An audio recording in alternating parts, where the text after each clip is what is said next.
కొప్పుగుండుపాలెం minor బాలిక హత్య ఘటన దురదృష్టకరం. నిందితుని కోసం ప్రత్యేక పోలీస్ బృందాలు రంగంలోకి దిగాయి. ఎట్టి పరిస్థితుల్లో నిందితుని పట్టుకుంటాం.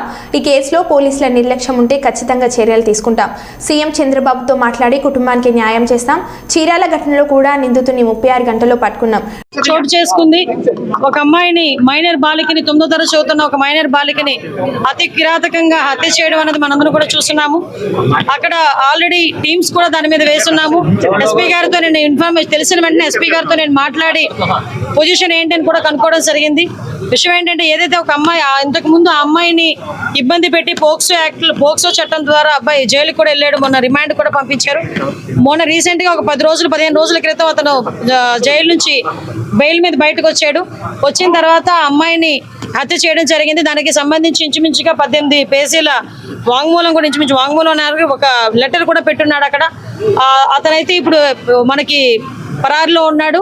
ఎట్టి పరిస్థితుల్లోని కూడా పోలీస్ డిపార్ట్మెంట్ అంతా కూడా సుమారుగా 8-9 బృందాలు కూడా ఏర్పాటు చేయడం జరిగింది. అన్ని బృందాలు కూడా ఈ రోజు అతనికి పట్టుకోవడానికి ప్రయత్నం కాదు, ఎట్టి పరిస్థితులు పట్టుకొని తీరుతాయి. ఎందుకంటే ఎవరు చట్టం ముందు ఎవరు కూడా తప్పించుకునే పరిస్థితికి లేదు. డెఫినెట్ గా ఎవడైతే హత్య చేశాడో అతన్ని ఇమీడియట్ గా మేము పట్టుకునే ప్రయత్నం కాదు, పట్టుకొని తీరుతాం. డిపార్ట్మెంట్ వాళ్ళకి కూడా చాలా క్లియర్ ఇన్స్ట్రక్షన్స్ వెళ్ళి చంద్రబాబు నాయుడు గారు, లోకేష్ బాబు గారు, పవన్ కళ్యాణ్ గారు కూడా దీని మీద ఆరా తీయడం జరిగింది, నాతో మాట్లాడడం జరిగింది. డెఫినెట్ గా ఎట్టి పరిస్థితుల్లోని నిందితుడు ఎవరైతే ఉన్నాడో అతి తొందరగా వీలైతే ఈ రోజు రేపట్లోనే నిందితుడిని పట్టుకుని అరెస్ట్ చేసే పరిస్థితి బయటకు వచ్చిన కూడా పోలీసులకి కొన్నిసార్లు వెనక పడుతున్నారని చెప్పేసి ఫిర్యాదు చేయడం జరిగింది. అయినా సరే పట్టించుకోలేదు.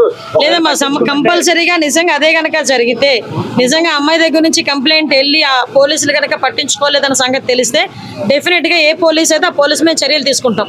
అందులో ఎక్కడ కూడా బ్యాక్ స్టెప్ వేసే పరిస్థితి లేదు. కానీ మాకు వచ్చిన ఇన్ఫర్మేషన్ ఏంటంటే అటువంటి పరిస్థితి ఏమీ లేదు. చాలా సడన్ వచ్చి అతను హత్య చేసి వెళ్ళాడు అన్నది మాకు వచ్చిన ఇన్ఫర్మేషన్. కొన్ని రోజుల నుంచి కూడా మళ్ళీ ఫాలో అవుతున్నాడు అని చెప్పి. లేదమ్మా, నిజంగానే వాళ్ళ బ్రదర్ కూడా చాలా ఇనిషియేషన్ తీసుకున్నాడు. ఇంతకు ముందు కూడా తను బెంగళూరులో పనిచేసేవాడు. ఇనిషియేషన్ తీసుకుని ఈ అబ్బాయి ఇంచుమించి 26 సంవత్సరాలు, అమ్మాయి చూస్తే 13 సంవత్సరాల వయసు. అవతల నిందితుడు ఎవరైతే ఉన్నాడో అబ్బాయి కూడా 26-27 సంవత్సరాల వయసు. సో ఈ సిచ్యువేషన్స్ లోనే వాళ్ళ అన్నయ్యకి చాలా సేఫ్ గార్డ్ చేశాడు. కానీ దురదృష్టంతో అమ్మాయిని కాపాడుకోలేకపోయారు. కానీ ఎట్టి పరిస్థితుల్లో నిందితుడిని అయితే డెఫినెట్ గా పట్టుకున్నారు. కంపల్సరీగా చంద్రబాబు నాయుడు గారితో మాట్లాడతాం. ఇటువంటి పరిస్థితుల్లో అమ్మాయి చిన్నపిల్ల, మైనర్ బాలిక, ఆ అమ్మాయికి ప్రభుత్వం నుంచి అందాల్సిన సహాయ సహకారాలన్నీ కూడా అందిస్తాం మా కుటుంబానికి.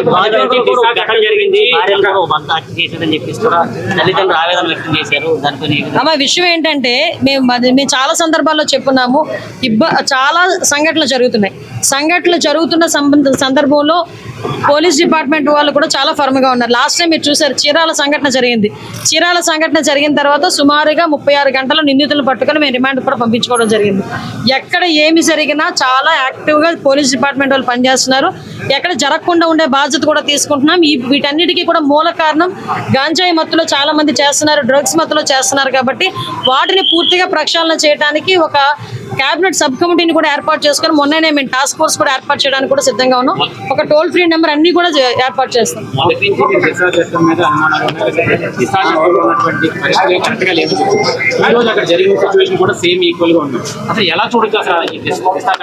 దిశ చట్టమే లేదండి. చట్టం లేని దాని గురించి మీరు మాట్లాడుకోవడం అనవసరం. ఫస్ట్ థింగ్, దిశ చట్టం అనేది లేదు కాబట్టి దిశ చట్టం గురించి మాట్లాడుకోవాల్సిన అవసరం లేదు. ఇప్పుడున్న చట్టాలను బలోపేతం చేసుకుని మనం ఫర్దర్ గా ఎటువంటి ఇబ్బంది లేకుండా చేసుకునే బాధ్యత తీసుకుంటాం. న్యాయ నిపుణుల సలహాలు కూడా మేము తీసుకుంటాం.